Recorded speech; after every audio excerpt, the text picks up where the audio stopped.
विनोदनगर में रेस्टोरेंट मालिक को घोंपा चाकू, रेट लिस्ट को लेकर हुई थी कहासुनी। रेस्टोरेंट मालिक मैक्स अस्पताल में दाखिल।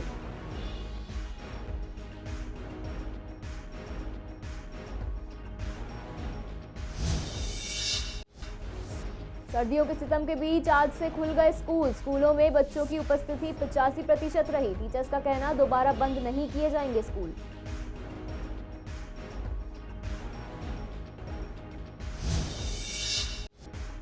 पूर्वी दिल्ली में लगे हैं कूड़े के ढेर। प्रशासन की तरफ से नहीं दिया जा रहा ध्यान। गली मोहल्लों में लगा रहता है गंदगी का अंबार।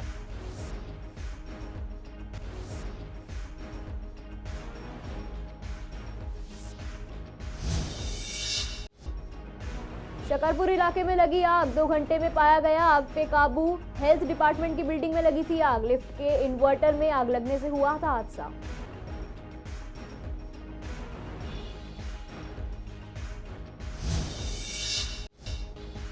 जाफराबाद में हुई लाखों की जीन्स पैंटों की चोरी। चोरों ने तोड़ा जीन्स कारोबारी के गोदाम का ताला। सीसीटीवी कैमरे में कैद हुई पूरी वारदात।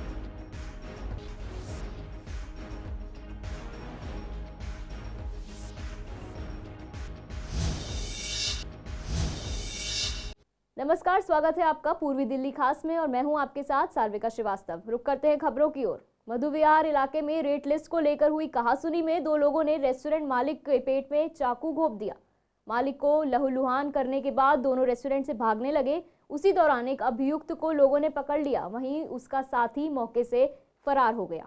पीड़ित के भाई ने जख्मी झब्बर सिंह को मैक्स अस्पताल में भर्ती करवाया, जहां उनका इलाज चल रहा है। गिरफ्तार आरोपी की पहचान विकास चौधरी के रूप में हुई है। हत्या के प्रयास समेत कई धाराओं में एफआईआर दर्ज करके पुलिस मामले की जांच कर रही है। पीड़ित का कहना है कि दोनों आरोपियों ने उनसे कहा कि उन्हें खाने के लिए टेबल बुक करनी है।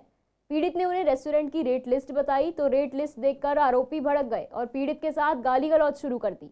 पीड़ित ने विरोध करते हुए उन्हें रेस्टोरेंट से बाहर जाने को कहा तो ये सुनते ही उन्होंने चाकू निकालकर उनके पेट में घोंप दिया। रेस्टोरेंट मालिक खून से लथपथ होकर फर्श पर गिर पड़े।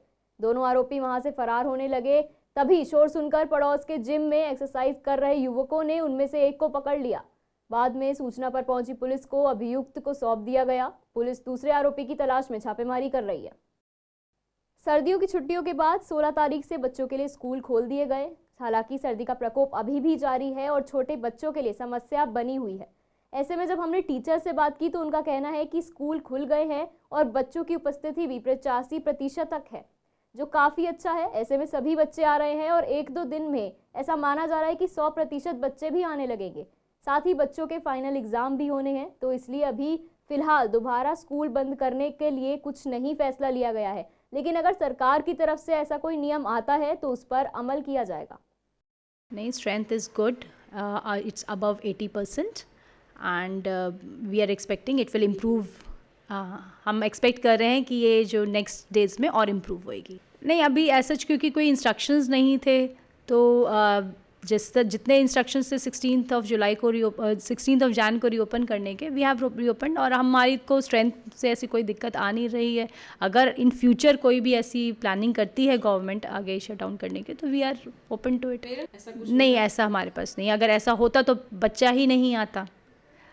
स्ट्रेंथ जो प्रूव कर रही है कि बच्चे पेरेंट्स भी are okay with opening of the school, क्योंकि ऑलरेडी हमारा 3 वीक का ऑफ रहा है। ब्रेक जो रहा है हमारा 3 वीक्स का रहा है। From 26 we were off. तो अभी लगता नहीं पेरेंट्स की भी कोई ऐसी रिक्वेस्ट हमारे सामने आई।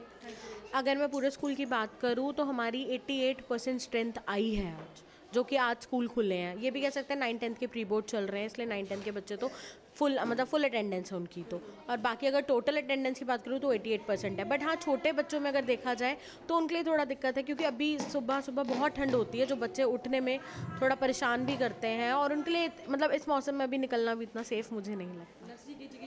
नर्सरी केजी की ही मैं बात कर रही हूँ। अगर नर्सरी केजी की बात करूँ तो बच्चे बहुत छोटे हैं और पेरेंट्स भी सोचते हैं कि मतलब इतनी ठंड में बच्चों को निकालना थोड़ा मुश्किल है। टाइमिंग थोड़ा रिलैक्स है हमारे पास, बट अभी फिर भी छोटे बच्चे बहुत हैं तो ठंड ज़्यादा है उनकी। दिल्ली में आपने बड़ा दावा करते हुए कहा था कि हम जब से सत्ता में आए हैं तब से दिल्ली की सफाई व्यवस्था में सुधार आया है। लेकिन बात करें पूर्वी दिल्ली की तो यहाँ आज भी हालात वैसे ही हैं, क्योंकि यहाँ ना तो सफाई में कोई बड़ा सुधार आया है और ना ही प्रशासन की ओर से ध्यान दिया जा रहा है। गंदगी और बदबू से लोगों को परेशानियां हो रही हैं। हरियाली के नाम पर सिर्फ मिट्टी ही मिट्टी नजर आती है। ऐसे में जब हमने लोगों से बात की तो उनका भी यही कहना है कि दिल्ली की सफाई में कोई सुधार देखने को नहीं मिला है। सड़कों पर आज भी गंदगी का ढेर लगा रहता है और कोई खास साफ सफाई देखने को नहीं मिल रही है। यहाँ पे जो सफाई की प्रॉब्लम्स है वो एज इट इज़ पहले ही जैसी है, कोई इसमें डिफरेंसेस नहीं आया। और इधर जो पानी की प्रॉब्लम्स आती हैं वो भी वैसी चल रही हैं। सिविल लाइन की प्रॉब्लम है, वो जितना मर्जी कंप्लेंट्स करते रहो कोई सुनवाई नहीं होती। गलियों में सड़कें टूटी पड़ी हैं, उसके लिए कोई काम नहीं होता। और मेन रोड पे भी जाओ, वहाँ पे भी सेम पोजीशन दिखती है। जगह जगह गड्ढे हैं, ये पाइपलाइन, इसके लिए पानी के पाइपलाइन सिविल लाइन के लिए खोदते हैं, वहाँ महीने 2 महीने तक गड्ढे खोद जाते हैं, कोई उसे भरने वाला आता नहीं है। दिल्ली में इलेक्शन हुए, सरकार बदली, पर एमसीडी में बीजेपी से आम आदमी पार्टी की सरकार हुई, पर दिल्ली की जो प्रॉब्लम्स हैं वो जैसे कि तैसे बनी हुई हैं। क्योंकि अभी हम कहीं भी निकलते हैं तो सड़कें अभी भी टूटी हैं, कचरों के ढेर बने हुए हैं। अब सरकार का ये कहना है कि दिल्ली में एमसीडी सरकार आम आदमी पार्टी की हुई, उसका कहना है कि हमने काफ़ी साफ़ सफाई करवा दी है। तो मुझे तो अभी तक कहीं नहीं दिखी। आसपास आप कहीं भी निकलोगे अभी भी पूरी गंदगी है, जाम की समस्या है, सड़कें टूटी हैं। तो बिल्कुल भी मुझे नहीं लगता कि अभी कोई चेंज आया है। फिलहाल हम देख रहे हैं कि वक्त बदलेगा, तो देखते हैं अभी कितना टाइम और लगेगा। मतलब आप पार्टी का दावा है तो मैं अपने एरिया के छोड़ के, क्योंकि हमारे एरिया में सफाई पहले भी चल रही थी और अभी सफाई हो रही है। हमारे पास गाड़ी भी कूड़े की लगातार आ रही है, तो काम हमारे यहाँ हो रहा है। शिकायत की है लोगों ने कि मतलब यहाँ पे जो है जो पहले भी काम होता था वो भी ठप पड़ गया है, पहले ही काम देरी से होगा ये, और समझ नहीं आ रहा कि मतलब सफाई का जो झगड़ा है ये कब तक चलता रहेगा। फ़ोन करो तो फ़ोन वाले सुनाई नहीं करते हैं। 4 दिन हफ्ता महीना निकल जाता है, गटर जब जाकर साफ़ होता है, क्या सफाइयाँ हो रही है? कुछ भी सफाइयाँ नहीं हो रही। नहीं, कूड़ा तो पड़ा ही रहता है। जब गटर ही साफ़ नहीं है तो कूड़ा तो वैसे ही नज़र आए। पूर्वी दिल्ली के शकरपुर इलाके में हेल्थ डिपार्टमेंट की इमारत के 5वें फ्लोर पर आग लग गई। फायर विभाग को करीब 9:25 पर कॉल मिली थी। फायर विभाग की 8 गाड़ियां मौके पर पहुंची थी और तकरीबन 2 घंटे के बाद आग पर काबू पा लिया गया। फायर विभाग ने बताया कि लिफ्ट के इन्वर्टर में आग लगी थी। हालांकि इस आग पर समय से काबू पा लिया गया, जिस वजह से किसी भी तरीके का जान माल का नुकसान नहीं हुआ। ये कॉल सवेरे 9:30 बजे मतलब की गई थी। और ये एक मशीन रूम है, लिफ्ट रूम जिसको बोलते हैं। लिफ्ट का जो मशीन रूम है उसमें एक सर्वो ट्रांसफार्मर होता है, उसमें आग लगी। क्या उसमें हीट हो गया था, वो हीट होने के कारण उसमें धुआं आ गया। और यहाँ पे जो कैट्स का स्टाफ है उसको थोड़ा ज़रा घबराहट हो गई थी, कहीं ये आग या ये धुआं ज़्यादा ना फैल जाए, वो घबरा गए थे। उन्होंने पीसीआर कॉल कर दी। उससे पहले मैंने अपना वो सारा कंट्रोल मतलब कर चुका था उसको, और उसको मैंने उसकी लाइट जो है बाईपास करती है, उसका कनेक्शन मैंने काट दिया था और वो आग जो है शांत हो गई थी। उसके लिए एक सवेरे ऐसा लगता है कि 10-12 गाड़ियाँ तो मैंने देखी हैं, परंतु यहाँ लाइन लगी पड़ी थी सुबह। मैंने पूरा कंट्रोल कर दिया था उसको सिस्टम, और वो लिफ्ट भी चालू कर दी मैंने। लिफ्ट में कोई आग नहीं लगी थी, एक ट्रांसफार्मर था उसमें आग लगी थी, वो मैंने बाईपास करके उसको सही कर दिया था। और अब जिसका वो सिस्टम लगा हुआ उसको भी मैंने बोल। राजधानी दिल्ली में चोरों के हौसले बुलंद होते नजर आ रहे हैं। अब ये ताज़ा मामला उत्तर पूर्वी दिल्ली के थाना जाफराबाद इलाके के मौजपुर का है, जहां देखने को मिला कि देर रात अज्ञात चोरों ने एक जीन्स कारोबारी के गोदाम का ताला तोड़कर लाखों की जीन्स पैंटों पर हाथ साफ कर दिया।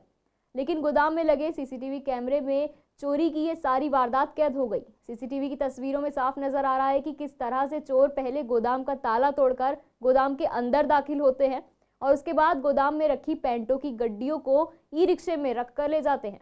फिलहाल पुलिस पूरे मामले की जाँच कर रही है। ये गोदाम मेरा ही है, इसमें माल रखा रहता है। जो मैं माल बना के रखता हूँ वो माल इसी में रख देता हूँ। जो मेरा बिक नहीं पाता है या थोड़ा लेट हो जाता है तो वो इसी गोदाम में रखा रहता है मेरा माल। 4:45 पे मेरा ये बाहर से ताला लगा हुआ था, ये तोड़ा जाता है। तोड़ने के बाद वो ट्री है, ट्री को इशारे से बुलाते हैं पीछे को और उसमें माल भर के ले जाते हैं। और माल भी वो लेके जाते हैं जो थोड़ा महंगा माल है। देखो तकरीबन 2 से 2.5 लाख हो सकता है, 3 का भी हो, क्योंकि वो भर के ले गए। अभी बाहर की फुटेज मेरे पास आई नहीं है, बाहर का पता चलेगा। अगर उन्होंने ऊपर तक भर लिया होगा सारा माल तो माल 2 से ऊपर का ही है माल। जानकारी कैसे मिल पाई सर आपको इस तरह? जानकारी मेरा बेटा सुबह जाता है कहीं वॉक पे जाता है, जैसे बेटा तो इधर गोदाम से भी निकल जाता, कभी देख ले आ जाता है, तो वो इधर से निकल के जा रहा था स्कूटी लेके। उसने देखा कि ये गेट बिल्कुल खुला हुआ है। उसने जब मुझे बताया कि जी ऐसे ऐसे गेट खुला हुआ है, फिर मैंने अपने सीसीटीवी जो मेरे कैमरे हैं लगे हुए अंदर, मैंने उन्हें चेक किया तो उसमें मैंने पाया कि हाँ चोरी होगी, बाहर से ताला टूटा। मेरा जस्ट बराबर वाला मकान मेरा ही है। तो सुबह 5 बजे के लिए हम उठ जाते हैं वैसे तो, लेकिन देखा तो दोनों तरफ से कुंडी लगी थी। वीएल टाइप का मकान है कॉर्नर का, तो इधर से भी कुंडी लगी थी, उधर से भी कुंडी लगी थी। तो कितने मकानों की कुंडी लगा के गए? ये जितने भी आसपास के मकान थे सबकी कुंडी लगी। चोरी का इलाके में तो वैसे हम कोशिश करते हैं कि ये वारदात ना हो, लेकिन ये वारदात हमारे यहाँ तो पहली बार है। पूर्वी दिल्ली के कड़कड़डूमा स्थित पोस्ट ऑफिस के कर्मचारियों ने प्रोटेस्ट किया। कर्मचारियों का कहना है कि उनको 6 महीने से वेतन नहीं मिला है, जिस वजह से उन्हें काफ़ी दिक्कतों का सामना करना पड़ रहा है। बच्चों की पढ़ाई से लेकर घर खर्च तक नहीं हो पा रहा है। ऐसे में कर्मचारी काफ़ी परेशान हैं। जब हमने उनसे बात की तो उन्होंने बताया कि प्रशासन से हम बात करने जाते हैं तो वो ये कहते हैं कि 15 या 20 दिन में वेतन मिलेगा, लेकिन इस तरीके से हमें अधिकारी टरका रहे हैं, जिससे लगातार परेशानियां बढ़ रही हैं। इस वक्त हम खड़े हैं कड़कड़डूमा के पोस्ट ऑफिस के बाहर, जहां पर ये प्रदर्शन कर रहे हैं। इनकी जो मांगे हैं वो ये है कि इनको 6 महीने से सैलरी नहीं मिली है। आखिरकार इनको सैलरी क्यों नहीं मिली है, इनसे जानकारी लेते हैं। सर हमारी अगस्त से किसी की सितंबर से पेमेंट रोक रखी है, ठीक है। और ये मुद्दा ये है कि हम डाककर्मी जो है अब डाक नहीं उठाना चाहते हैं। जब तक हमारी पूरी पेमेंट नहीं मिलेगी तब तक हम डाक नहीं उठाएंगे। अगस्त से पहले सब टाइम पे देते थे पेमेंट, अब नहीं दे रहे। अब ये डिले टू डिले कर रहे हैं, मतलब 15 दिन बाद बताना, 1 महीने बाद मिलेगी, अगस्त में मिलेगी, दिसंबर में मिलेगी। अब इन्होंने बोला कि दिसंबर की लास्ट वीक और जनवरी की फर्स्ट वीक में पेमेंट हो जाएगी, बट अभी तक नहीं हुई। सर हमारे को अगस्त से सैलरी नहीं मिली थी। पिछली 12 तारीख को हमने यहाँ पर हड़ताल करी थी, तब जाके हमारी 15 दिन की सैलरी उन्होंने रिलीज़ करी थी। अब सितंबर से लेके अभी तक की हमारी कोई सैलरी नहीं आई है। कितनी दिक्कतें हो रही हैं आपको यहाँ पर? दिक्कतें तो पूरी हो रही है। हर कोई मेरे घर पर ही सब पूरा घर डिपेंड है। मैं रेंट पे रहता हूँ, रेंट नहीं दे पा रहा हूँ, कुछ भी नहीं कर पा रहा हूँ। उधार ले लेके कब तक उधार घर चलाएं हम। उधार देने वाले भी हमसे पैसे मांगते हैं, जो ब्याज पे रखा है उनको भी हमें झूठी तसल्ली देनी पड़ती है। आज लो, कल लो, परसों लो, 6 महीने कौन रुकेगा ये बताइए। हमारे ईस्ट डिवीज़न के सभी ODP भाई आए हुए हैं यहाँ पे। कहाँ से लोग आए हुए हैं? ये सादरा से आए हुए हैं, हम झिलमिल से भी आए हुए हैं और ये गांधीनगर से भी आए हुए हैं। क्या अधिकारी क्या कहते हैं? अधिकारी ये टाइम पे टाइम दिए जा रहे हैं। तो साफ तौर पर देखा जा सकता है कि यहाँ पर तकरीबन हर जो है सब डिवीज़न से यहाँ पर लोग आए हुए हैं। इनका ये कहना है जब तक हमारी मांगे पूरी नहीं होगी तब तक हम प्रोटेस्ट करते रहेंगे। वीडियो जर्नलिस्ट अभिकांत के साथ मोहित शर्मा, CCN लाइव। पूर्वी दिल्ली के कांति नगर इलाके में लोग बहुत परेशान हैं। इलाके में सीवर की सबसे ज्यादा प्रॉब्लम है। इसी की शिकायत को लेकर लोग कई बार विधायक के पास जा चुके हैं, लेकिन उनका कहना है कि विधायक हमारी एक नहीं सुनता। ऐसे में हम लोग क्या करें? रोड भी टूटी हुई है, सीवर का पानी घरों तक आ रहा है, लोगों को काफी दिक्कतों का सामना करना पड़ रहा है। वहीं अगर रात की बात की जाए तो यहाँ पर बाइक, स्कूटी भी स्लिप हो जाती है, जिससे हादसों का डर लगा रहता है। समस्या ये आ रही है जी, केजरीवाल सरकार जब आई थी तो सफाई का एजेंडा लेकर आई थी, और उसके बाद ये सफाई का हाल देख लीजिए क्या हो रहा है। 21 दिन से ये सीवर ख़राब है। जेई को फ़ोन किया, ये भाई साहब अतुल जी, इन्होंने फ़ोन किया, मैंने किया, कम से कम 20 फ़ोन किए होंगे। वो वाटर सप्लाई वाले आते हैं, कहते हैं जी आप सीवर वालों को फ़ोन करो, सीवर वालों को कहते हैं वाटर सप्लाई वालों को फ़ोन करो। आखिर में कल वो टैंकर लेके आए, उन्होंने सीवर खाली कर दिया, लेकिन टेम्पररी करके गए हैं, ये परमानेंट कुछ भी नहीं हुआ है। ये 3 दिन बाद मैं फिर कंप्लेंट लिखाऊंगा, फिर कोई सफाई करेगा यहाँ। कौन सा इलाका कहलाता है? ये ईस्ट यादनगर, ये कृष्णानगर के एडजॉइनिंग है। तीसरा मकान कृष्णानगर का ही है, और हमें यहाँ रहते 52 साल हो गए हैं। इतनी गंदगी कभी नहीं पड़ी जितनी अब पड़ी है। व्यवस्था कोई सरकार नहीं कराती, ना केजरीवाल सरकार कराती है ना दूसरी करती है। अब ये बहुत समस्याएं यहाँ पर। रात के समय की अगर बात करें तो रात के समय तो और ज़्यादा बुरा हाल है। ये सारा गंद लोगों के घरों में जाता है और बीमारियाँ फैलती हैं। ये तो कल अतुल जी ने एफर्ट किए हैं, कल इन्होंने भी कल कंप्लेंट कर किया, और ये भी डेली करते हैं और मैं भी करते हैं, और एक ही आदमी को कर रहे हैं। लकीली जिसको इन्होंने कंप्लेंट की जेई को, उसी को मैंने कर दी, तब जाकर उसने टैंकर भेज दिया और सफाई कर दी। लेकिन ये टेम्परेरी है। ये पिछले 1-1.5 महीने से दिक्कत आ रही है काफ़ी। ये सीवरेज की क्या है, सीवरेज यहाँ पे ओवरफ्लो हो जाते हैं और पूरी गली में गंद फैलता रहता है। ये क्या है, यहाँ पे क्या है, जो सीवरेज की लाइन है ये प्रॉपर नहीं है, जिसकी वजह से आगे वहाँ पे चॉकिंग होती है, जिसकी वजह से हमारे मेन सीवर है जहाँ लो लाइन पे है, तो ये पूरा ओवरफ्लो होकर गली में सीवर का पानी फ्लो करता है। यहाँ कम से कम गली में 10-15 फैमिलीज हैं जो बहुत ज़्यादा डिस्टर्ब है इसकी उसके लिए। हमारे बच्चे भी जाते हैं, सर्दी का टाइम है, आप देख रहे हो गंदगी फैलने से पोल्यूशन इतना हो रहा है। हाँ, स्लिप होने चांस रहते हैं पूरा।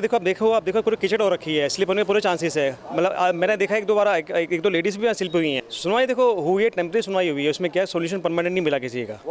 टेम्परेरी सोल्यूशन मिलता है, आके क्लीन करके चले जाते हैं, लेकिन 3 दिन बाद फिर सभी हाल हो जाता है और फ्लो की समस्या वही रहती है। जब तक ड्रेनेज का प्रॉपर समस्या का समाधान नहीं होगा, प्रॉपर लाइन नहीं बिछाई जाएंगी, तब तक कुछ नहीं हो सकता है इसका।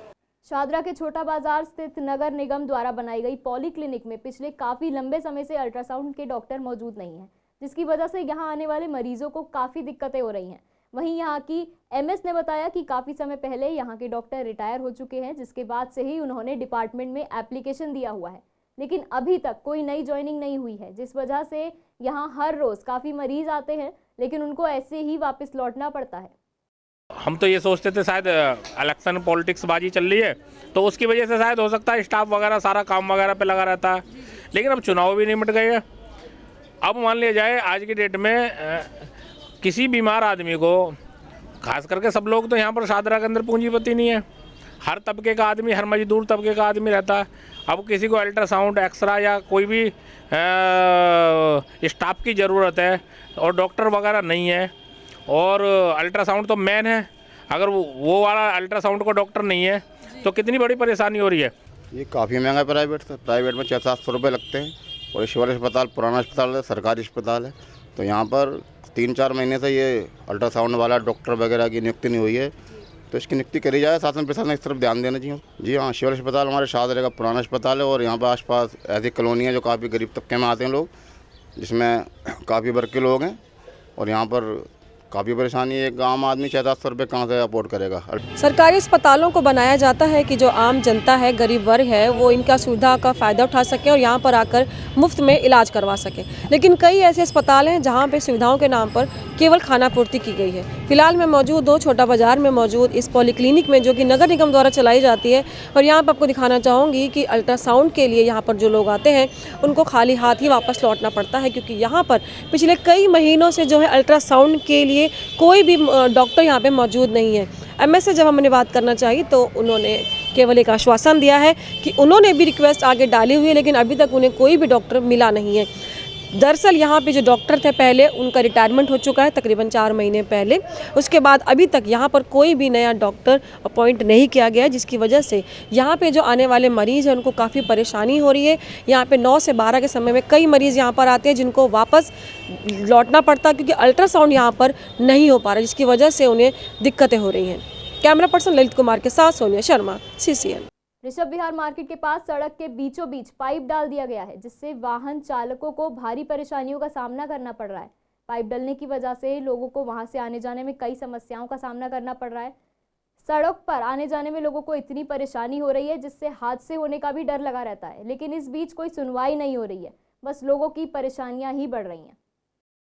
ये तो समस्या हमारे यहाँ पहले बहुत सारी थी, क्योंकि यहाँ जो हम जहाँ खड़े हैं ना, ये इस रोड का यहाँ से पानी नाले में जाता नहीं है, पूरा बैठा हुआ है सीवर, और कई साल 2 साल से हम कंप्लेंट करे जा रहे हैं। RW को भी कंप्लेंट कर रहे हैं यहाँ के पीछे, इन्होंने भी कुछ नहीं, 1-2 बार कराया, फिर वो पानी ऐसे के ऐसे ही है। अब ये पाइप टेम्परेरी ऐसी लगा के गए जैसे कि कोई जंगलों में काम कर रहे हो या कोई परिवार ना रह रहे हो, जिनके घरों के सामने, इनके घरों में स्कूटर गाड़ियाँ नहीं चढ़नी मुश्किल है। और आगे जो इन्होंने पाइप चौक पे लगाई है, वहाँ कई गाड़ियाँ पलट गई हैं।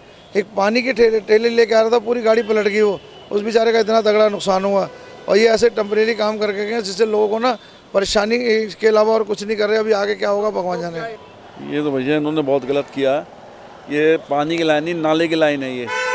ये नाले का पानी ट्रांसफ़र कर रहे हैं और सब घरों के आगे से ले गए। ये अब इसमें अंदर गाड़ी भी नहीं लेके आ सकते, सड़क पे गाड़ी लगाते हैं, क्रेन वाले उठा के ले जाते हैं। और ये पानी जो है पानी की लाइन के अंदर आ रहा है, सीवर का पानी, जिससे पानी सुबह शाम गंदा पानी आ रहा है। जाम लगता है सारा, ये चौक के ऊपर पाइपलाइन लेगा बीच सड़क के ऊपर से, गाड़ियाँ स्कूटर निकलते नहीं, कई 2 व्हीलर वाले पलट चुके, ठंड में जाकर चोट लग जाती है। मधुविहार थाने के HC मोहित और CT सुरेश श्रीराम चौक के पास गश्त के दौरान संदिग्ध व्यक्तियों की चेकिंग कर रहे थे।